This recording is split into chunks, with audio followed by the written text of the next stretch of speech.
Here with Peter Heneghan and Alex Hagermoser. Peter, talk a little bit about the match today. Both your matches you kind of cruised through. Well, we actually had a tough first one against Moline where we were down a set and a break actually, but then we kind of turned it on after that. And I guess in the next two, it started out close and then we were able to separate, which I think a lot of it comes from having played so long together before. We kind of knew what we had to do to get it done. And so against Moline, were they a really good team, or did you guys just kind of come out with an 8-15 match a little sleepy? Well, I'd definitely say that. I mean, they're definitely a good team.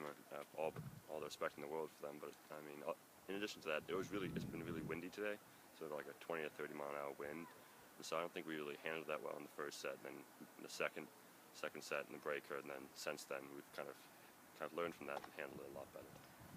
Talk about these two matches. I mean, these are going to be good teams. These are going to be guys that win several matches at state, and you cut through them like you're supposed to, I guess. Yeah, I mean, it's definitely like a good confidence booster to start the season. I mean, you obviously always want to go out and win, and especially, I mean, New Trier is always tough. We've lost to New Trier in previous years, so to get a win over them early in the season, that was a good thing. I mean, I know Cody Fresh pretty well, and the DGS guys, and they're really good players. And obviously, I have all the respect in the world for New Trier. They're perennial contenders, always great players. So, I mean, it's good to get a win early on and good to get our confidence going. And good start. So what's it like for you guys with your big mark on your back? Every match you go into, for the other team, it's kind of like their state championship. They're going against the defending state champs. Yeah, I mean, I've even noticed against Deerfield in our first match, we won the first set. This is on Wednesday. Like, we won the first 6-0, but they won one game in the second. They all got pumped up. Everyone started cheering for them because they were, like, it was a big deal for them just to even be in the match at that point. So I think it definitely makes it harder in a lot of ways because you can't really sneak up on anybody. Like, everyone has us circled on their schedule.